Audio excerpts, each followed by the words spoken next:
Genus name Mustela, species name M. nigrips. Physical description: long, slender animals. Average size is about 18 to 24 inches long, with a 5 to 6 inch tail.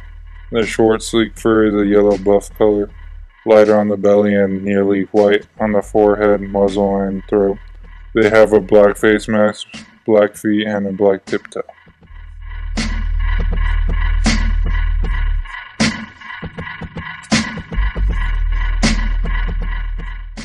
Their average lifespan is 3 to 4 years in the wild and 8 to 9 years in captivity. Other family members include the mink, badger, polecat, wolverine, and domestic ferret.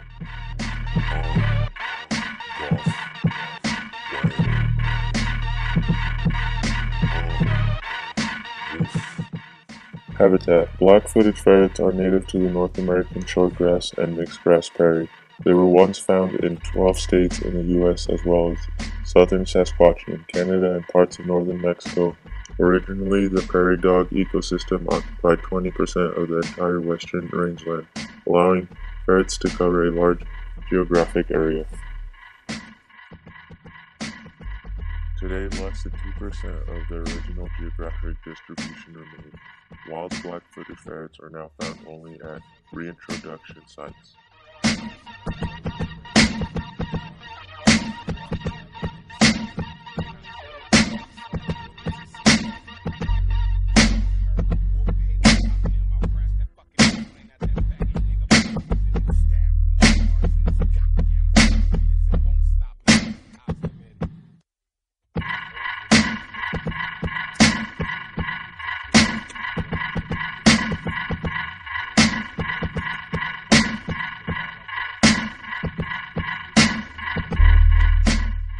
Diet: prairie dogs make up 90% of black-footed ferrets' diet. The most common predators on ferrets are owls, coyotes, and badgers.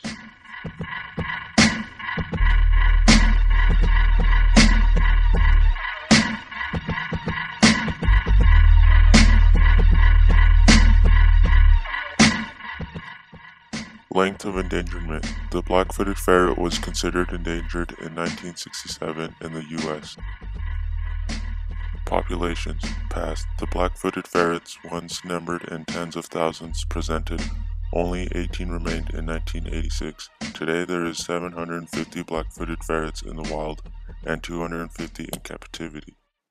Outlook for its survival: the black-footed ferret was reintroduced to new parts of the U.S. Conservation efforts: in 2001, despite sending the Federal Bureau of Land Management (BLM) tens of thousands of messages WWF, activities were unable to convince the agency to restrict the shooting of ferret.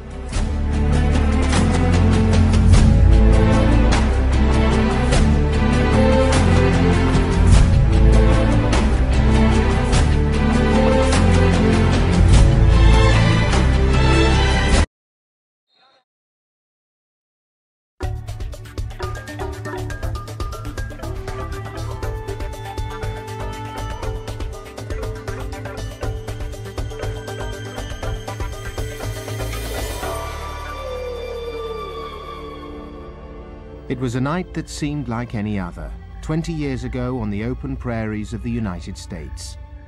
On this night, a species would be rediscovered, dragged from the depths of a supposed extinction.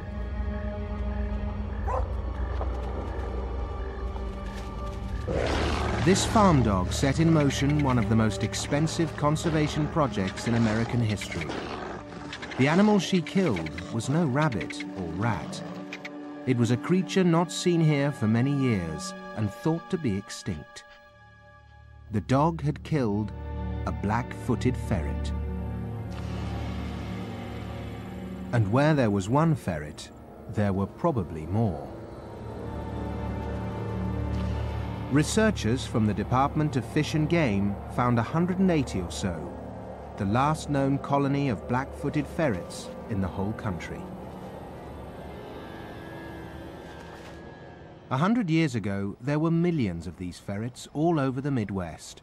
But as farming took over, their habitat and their prey, prairie dogs, were decimated. researchers couldn't believe their luck in finding some ferrets still alive and well. But a few years later, disaster struck, and the newly discovered survivors faced annihilation once again. Canine distemper broke out, an infectious disease which could destroy the entire colony.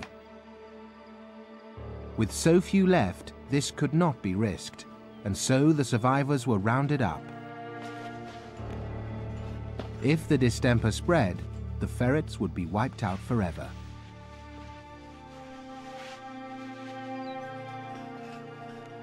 So a rescue project was quickly put in place. Fish and Game had 18 survivors of a species that once numbered in its millions. With so few, keeping them quarantined was crucial. Black-footed ferrets can even catch flu from humans. Put into clean, man-made burrows, they're fed a diet of ground-up prairie dog, their principal prey. The ferrets bred more successfully than they dared hope. 5 long years after the captive breeding began, the first releases took place.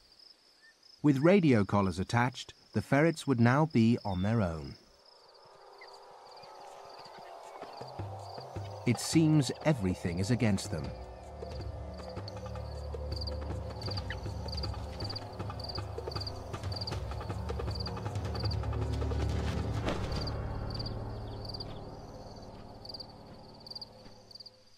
This black-footed mother needs her prey more than most. She's got a burrow full of babies to feed.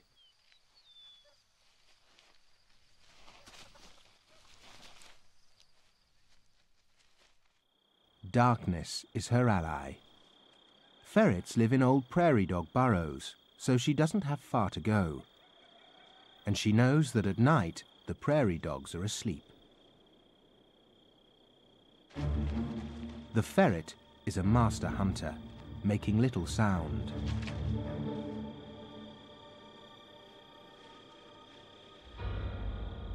A tap on the prairie dog's shoulder exposes the neck.